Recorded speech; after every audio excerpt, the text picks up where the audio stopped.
He stood before a flooded castle, miles from Kyoto, when a secret messenger arrived. Nobunaga was dead, betrayed. Every warlord in Japan was making their move. What Hideyoshi did next took only 10 days and decide who would rule Japan. Born a peasant, he died the ruler of Japan. He never received a samurai name by birth, yet no warrior of his age commanded more power or more fear. How does a Sandal-Bearer conquer an empire? The year was 1537. The place, Nakamura Village, Owari Province. The same restless province that had produced Oda Nobunaga just 4 years earlier. But where Nobunaga was born into a minor noble house, the boy named Hiyoshimaru entered the world with nothing.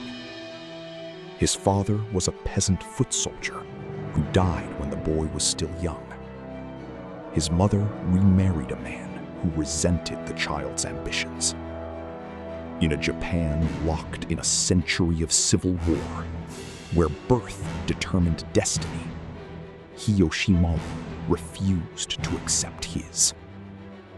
As a teenager, Hiyoshimaru left home carrying almost nothing. A small amount of coin and an almost reckless determination to become something. He drifted through several warlords' domains, working odd jobs, learning to survive by wit rather than strength. He was small, slight, and distinctive looking. Contemporaries compared him to a monkey with narrow features and large, restless eyes. But those eyes missed nothing. He was always watching, always learning, studying how power worked from the very bottom of its structure. Around 1558, Hiyoshimaru found his way into the household of Oda Nobunaga, the most ambitious and most dangerous warlord in Japan. His first role was deliberately humiliating, warming Nobunaga's sandals against his own body before his master put them on each morning. But Hiyoshimaru, who would take the name Tokichiro and eventually Hideyoshi, was not bothered. He studied Nobunaga obsessively, how he made decisions, what he valued, what made him trust a man. Every moment in that position was an education. His first real test came quickly. Nobunaga ordered the repair of Kiyosu Castle in an impossibly short time.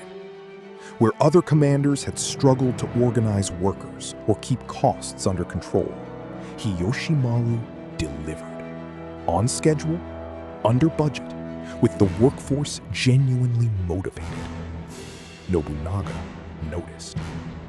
He began assigning the young man larger responsibilities, then military command.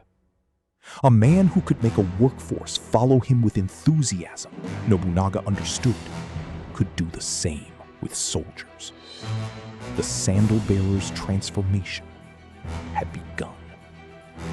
The pivotal test came in 1566 at Inabayama, the mountain fortress of Nobunaga's rival, the Saito clan. The castle seemed impregnable. Hiyoshimaru proposed a plan of such audacity it was almost absurd. He would lead a small team secretly into enemy territory, recruit local sympathizers, and repair a section of the castle's outer walls in a single night, opening a path for Nobunaga's forces to advance. Impossibly, it worked. Inabayama fell. Nobunaga renamed it Gifu, and his most unusual retainer received his first real reward.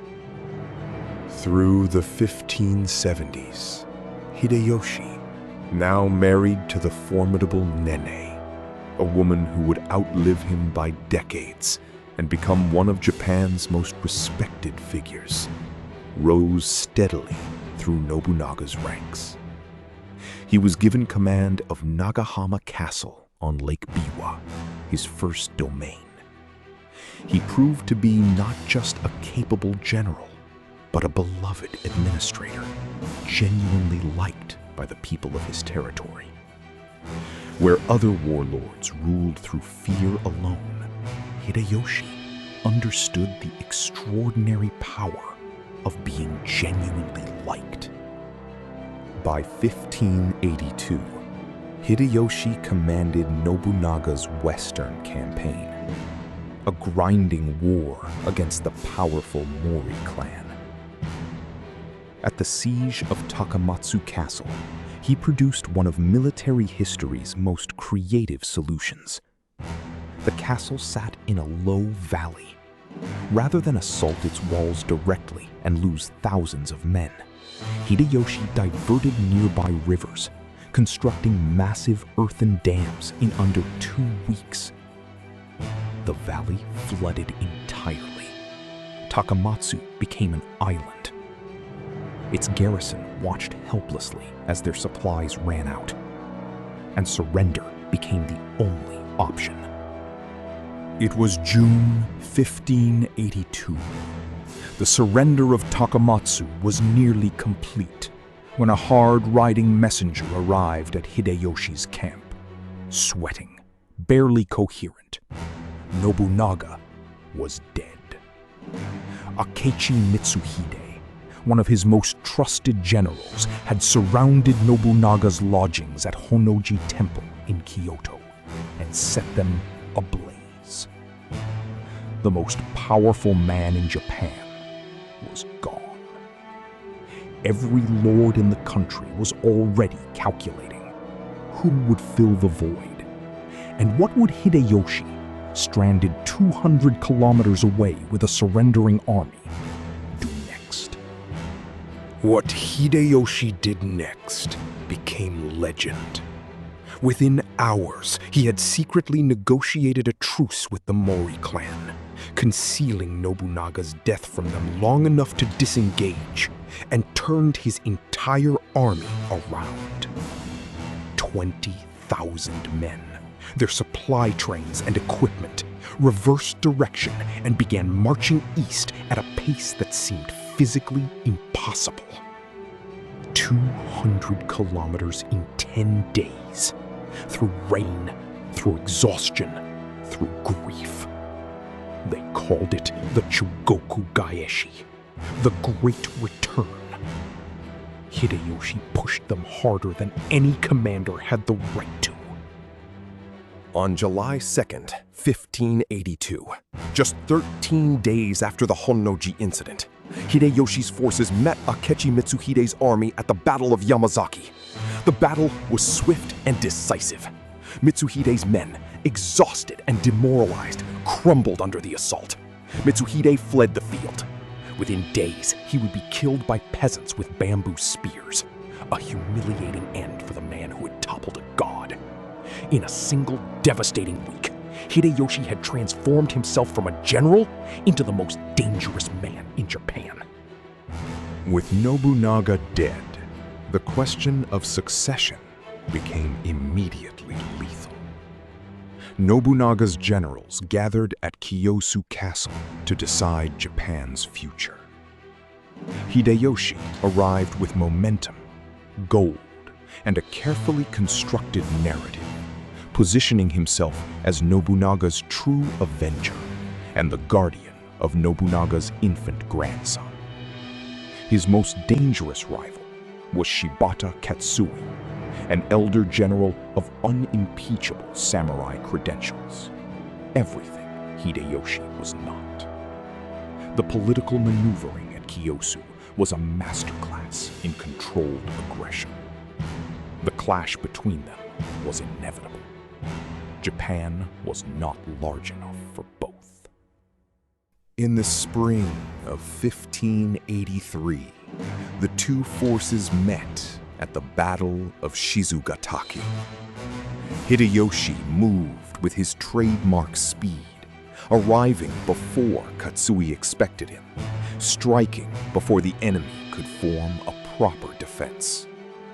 His forces swept through Katsui's positions with overwhelming momentum. Katsui retreated to his castle at Kitanosho. When it became clear there was no escape, he set fire to the castle himself, dying alongside his wife, Lady Oichi, Nobunaga's own sister. Japan now had only one master. By 1585, Hideyoshi controlled Japan, but he faced a remarkable obstacle. As a man of peasant birth, he could never claim the title of shogun. That was constitutionally reserved for those of Minamoto samurai blood. So he did something unprecedented. He arranged for the emperor to adopt him into the ancient Fujiwara noble clan and received the title of Kampaku, Imperial Regent, the highest civilian office in the land. A peasant, born without a name worth keeping, now ruled an empire through imperial court rank. And yet, the man who charmed his way to the summit of Japan carried a shadow that grew darker with power. He expelled Christian missionaries when their influence threatened his control. He ordered the crucifixion of 26 Christians in Nagasaki in 1597. Most shockingly, he turned on his own nephew and designated heir, Toyotomi Hideyoshi, forcing him to commit seppuku on fabricated charges, then ordering the execution of Hidetsugu's entire family, including women and children, to eliminate any rival bloodline. Power had not merely changed Hideyoshi, it had consumed him. In 1593, after years of believing he would leave no male heir, a son was born, Toyotomi Hideyoshi. From that moment, something fundamental shifted in Hideyoshi. The strategic genius became a desperate father. Every decision in his final years was shaped by a single obsession: how to protect this child and ensure the Toyotomi name would survive him. He built institutions, extracted loyalty oaths, rearranged the entire architecture of Japanese government. But the men he trusted most were already quietly calculating their own futures. The Korean invasions, launched in 1592 and again in 1597, remain the most contested chapter of Hideyoshi's story. His stated ambition was to conquer Ming China, using Korea as a land bridge. Historians still debate the real motivation: megalomania, a need to give Japan's restless warriors something to fight now that domestic conquest was complete, or simply the unchecked delusion of a man who had never been told no. The invasions devastated the Korean peninsula, achieved nothing, and drained Japan's military and wealth. Hideyoshi died before facing the consequences. In the summer of 1598, Hideyoshi lay dying at Fushimi Castle. He was 61 years old and knew he would not live to see his son come of age. He summoned his 5 most powerful lords to his bedside, among them Tokugawa Ieyasu, and wept openly. He begged them to protect Hideyori. Each man swore an oath. Ieyasu swore with particular intensity and sincerity. 2 years later, Ieyasu would begin his own campaign for supremacy.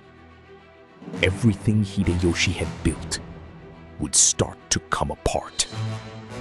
The fall of the Toyotomi came in 1615, 17 years after Hideyoshi's death at the siege of Osaka. Hideyori, the son for whom his father had reshaped an empire, was forced to take his own life as Osaka Castle burned around him. The Toyotomi name was extinguished entirely. And Tokugawa Ieyasu, the man who had wept at Hideyoshi's bedside and sworn his loyalty, became the undisputed ruler of Japan, founding a dynasty that would endure for 250 years. The peasant's dream died with his son. Toyotomi Hideyoshi remains one of the most extraordinary figures in all of human history. A man who remade himself so completely that the boy from Nakamura village became almost unrecognizable in the ruler of Japan.